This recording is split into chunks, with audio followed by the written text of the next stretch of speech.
आर्मीवाल्या ताई 10 दिवसांसाठीच आल्या होत्या म्हणून त्यांनी आम्हाला त्यांच्या घरी बोलवलं होतं. इथं श्रीषा झोपली होती कारण झोक्यावरनं पडून तिने हात दुखून घेतला होता. अवनीश, प्रियाताई, मी सगळेजण आम्ही आर्मीवाल्या ताईंच्या घरी आलो होतो.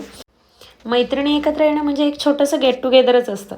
मग त्यांनी पाण्यापासून सुरुवात केली आणि म्हटलं आता काय, राया झोपला होता आणि हे बघा त्यांच्या हातात आता गप्पांचं टॉनिक आलेलं आहे. चहा पिता पिता आमच्या एवढ्या गप्पा रंगणार होत्या. तेवढ्यात आमचा राया उठला. राया उठल्यावर अवनीश दादा त्याला खेळवत होता आणि गप्पा मारता मारता वेळ कसा निघून गेला तेच कळलं नाही. मग तास दीड तास झाल्यानंतर मग आम्हाला निघायची वेळ झाली. मग टाळूवर तेल भरायला सांगितलं. मग टाळूवर तेल का भरतात आजपर्यंत हे कोडं मला काही सुटलेलं नाही आहे. रायाला उठल्यानंतर असं वाटत असं नाही हे काय करते ते मला आता आंघोळ घालतात का काय, म्हणून मग तोही हसायला लागला आणि त्याच्याशी बोलता बोलता तोही खूप चांगलं एक्सप्रेशन देत होता त्यांना. पोटात असल्यापासूनच सगळ्यांचा आवाज ओळखीचा वाटतो त्याला. मग आता घरी आल्यावर म्हटलं काय बनवावं, मग रिधांसाठी आम्ही पालक पराठे केलते.